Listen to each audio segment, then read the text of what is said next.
ओम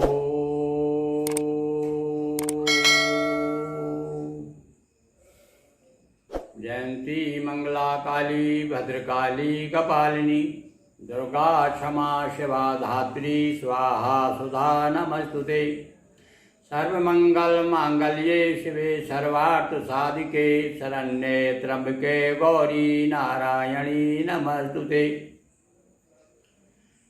प्रिय भगवती देवी के उपासकों, आत्मबंधुओं, आप सभी को भगवती की कृपा बनी रहे। हमारी ओर से आप सभी को जय जगदम्बे।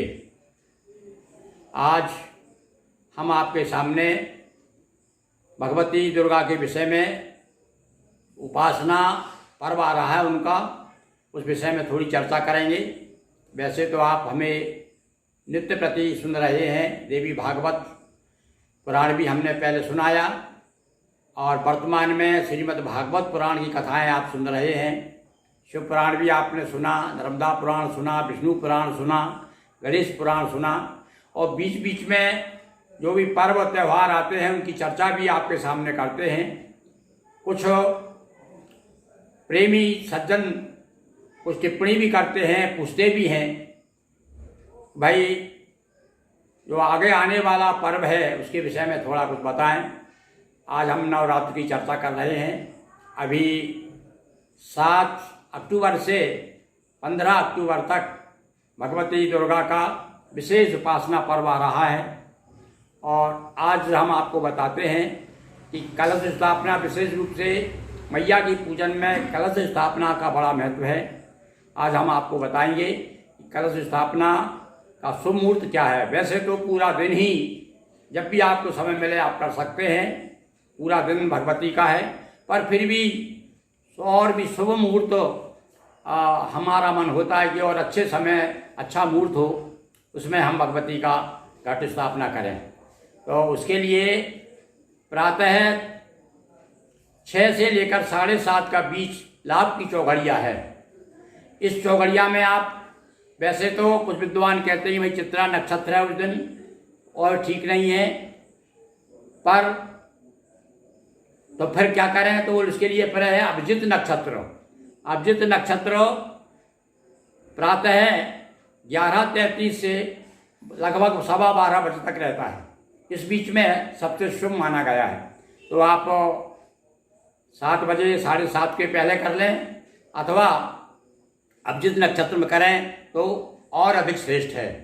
यह तो हुआ मुहूर्त की बात। आज हम आपको विशेष रूप से बताते हैं कि नवरात्र को में 9 का बड़ा महत्व है, क्योंकि ये नवरात्र में प्रतिपदा से लेकर के नवमी तक भगवती के 9 रूपों का पूजन होता है और उनका आवाहन किया जाता है और उनको विशेष विशेष भोग भी लगाया जाता है। तो आज हम आपको बताएंगे कि 9 देवियों को पहले दिन, दूसरे दिन, तीसरे दिन और किस किस वस्तु का भोग लगे और उससे क्या, उसका फल क्या है। विशेष रूप से जो हम भोग लगाएंगे तो भगवती प्रसन्न होकर हमें क्या प्रदान करेगी, यह में हम आपको देवी भागवत पुराण के अंतर्गत बताने जा रहे हैं।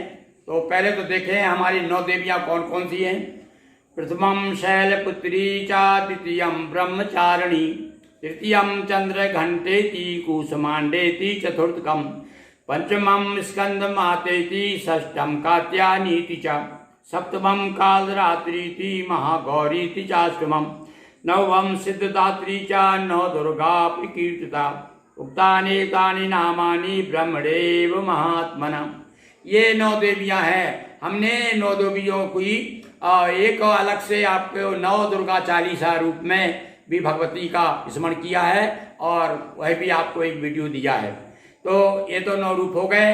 अब ये 9 रूपों का देवी भागवत क्या कहती है, तो मैं सबसे पहले आपको, जैसा कि आपने पहले सुन चुके हैं, देवी भागवत भी पूरा 2 चौपाइयों में प्रस्तुत हुआ है। और अब ये जो प्रसंग आ रहा है, किस विधि में, किस नैवेद्य से भगवती की पूजन हो, किस तिथि में, किस देवी का किस तिथि में कौन सा नैवेद्य, ये सुनिए आप।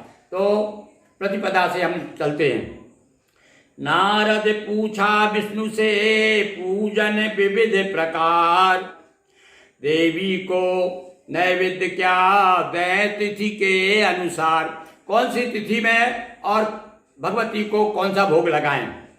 नारायण बोले हे ऋषिवर, देखिए भगवान नारायण स्वयं बता रहे हैं, आदि शक्ति की पूजन बड़े भक्त हैं हमारे भगवान विष्णु भी।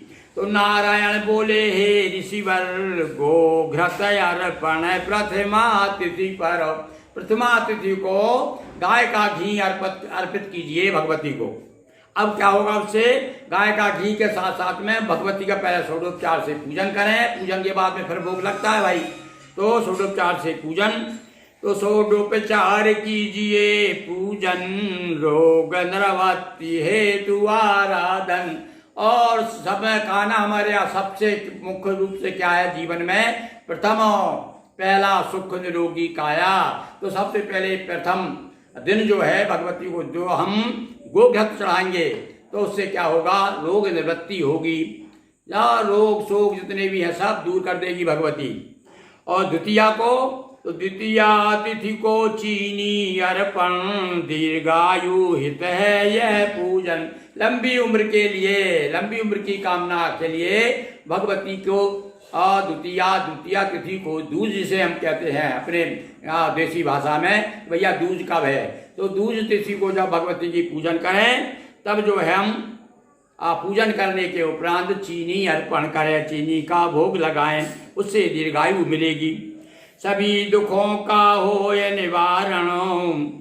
और इसके बाद में तृतीया तिथि आती है, तो तृतीया तिथि को तीज दुग्ध का भोग लगाएं। तीज को भगवती को दूध, गो दुग्ध चाहिए भाई, भैंस का दूध नहीं। तीज दुग्ध का भोग लगाएं, माँ से मन वांछित फल पाए। सारी मनोकामनाओं को भगवती पूर्ण करेंगी। द्वितीया तिथि को दूज के दिन, नहीं तीज के दिन, द्वितीया को हमने बता दिया आपको कि शक्कर, और तृतीया तिथि को तीज, जिसे तीज कहते हैं, उस दिन जो है भगवती को दूध चढ़ाएं। सभी दुखों का हो ये निवारण, मालपुआ हो चौथ समर्पण। और चतुर्थी के दिन भगवती को मालपुआ का भोग लगाइए षोडोपचार से पूजन करने के उपरांत, उससे सभी प्रकार के सारे दुखों का निवारण होगा। केला अर्पण हो तिथि पंचम, बुद्धि विकास हो या जाए भ्रम। सारे भ्रम दूर करने वाली भगवती पंचमी के दिन केला अर्पण करने से बुद्धि का विकास होता है और भ्रम का निवारण होता है। इसी प्रकार से आगे देखिए देवी भागवत पुराण क्या कहता है। षष्ठी तिथि को मधु से पूजा, रूपवान हो भाव न दूजा। और भगवती के प्रति एक निष्ठ होकर के आप पूजन करेंगे तो निश्चित रूप से हमारी संतानें रूपवान होंगी और इस प्रकार से भगवती कृपा करेंगी। और उस दिन जो है मधु से पूजन करें, यानी मधु यानी शहद अर्पण करें। गुण नैवेद्य तिथि हो सप्तम, रहे न शेष शोक दुख अरुगम। सारे दुखों सारे शोकों का विनाश करते हैं, विनाश हो जाता है कब, सप्तमी को भगवती को गुड़ का नैवेद्य लगाएं। अष्टम तिथि पूजा में श्रीफल, रहे न और संताप किसी पल। और अष्टमी तिथि को तो खैर सभी लोग बिना ही कहे बताने की आवश्यकता नहीं है, पर भैया देवी भागवत पुराण भी बता रहा है इसी बात को। देवी पुराण भागवत भी कहता है कि अष्टमी तिथि को श्रीफल का भोग लगाएं और विशेष रूप से श्रीफल चढ़ाएं। सब लोग श्रीफल भोग, जनरली क्या है सामान्य रूप से भगवती के सामने नारियल फोड़ देते हैं। तो नारियल तो आप जो फोड़ते हैं अष्टमी का जो भी करते हैं वो करें, पर साथ साथ में भोग के रूप में भगवती के सामने श्रीफल अर्पित करें। तो उससे क्या होगा, रोग शोक संताप सब दूर हो जाएंगे। और इसी प्रकार से अष्टम तिथि पूजा में श्रीफल, रहे न और संताप किसी पल। नवमी तिथि को धान चढ़ावे, और उस दिन भैया चावल का भोग, धान यानी और चावल का भोग लगाएं। धान परिपूर्ण कर देती है भगवती, जीवन सुखी हो जाता है नवमी तिथि को धान चढ़ाने से। इस प्रकार से हमने आज आपको 9 रूप बताए, 9 रूप और 9 रूप के साथ साथ में पहले दिन जो है शैलपुत्री का ब्रह्मचारिणी का पूजन हो, और उसके बाद में प्रथम शैलपुत्री, द्वितीयम ब्रह्मचारी, तृतीयम चंड घंटे की कुसुमानी, चतुर्थम पंचमम स्कंद माते, षष्ठम कात्यायनी। इस प्रकार से 9 रूप भगवती के। और एक बार हम पुनः आपको बता दें कि किस तिथि को क्या क्या, ताकि आप लोग नोट कर लें और स्मरण भी आपको रहे, तो भगवती की परम कृपा प्राप्त होगी। सुनिए, प्रथमा को गोघृत रोग निवृत्ति के लिए, द्वितीया को शक्कर दीर्घायु के लिए, और तृतीया को दूध मनवांछित फल प्राप्त करने के लिए, और चौथी को यानी चतुर्थी को दुख निवारण के लिए मालपुआ का भोग लगाएं। पंचमी को केले का भोग लगाएं, इससे बुद्धि का विकास होता है। और षष्ठी को शहद का भोग लगाएं भगवती को, और रूपवान संतानें होती है।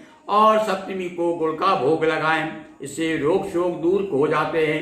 इसी प्रकार से सारे संतापों को हरने वाली भगवती अष्टमी को श्रीफल, तो अष्टमी को तो श्रीफल आप चढ़ाते ही हैं, आप फोड़ते ही हैं, मतलब भगवती के सामने एक तरह से श्रीफल की बलि देते हैं, पर वो साथ साथ में पूरा श्रीफल भी चढ़ाइए। और नवमी को चावल एक कटोरी में रख करके भगवती को चावल अर्पित कीजिए।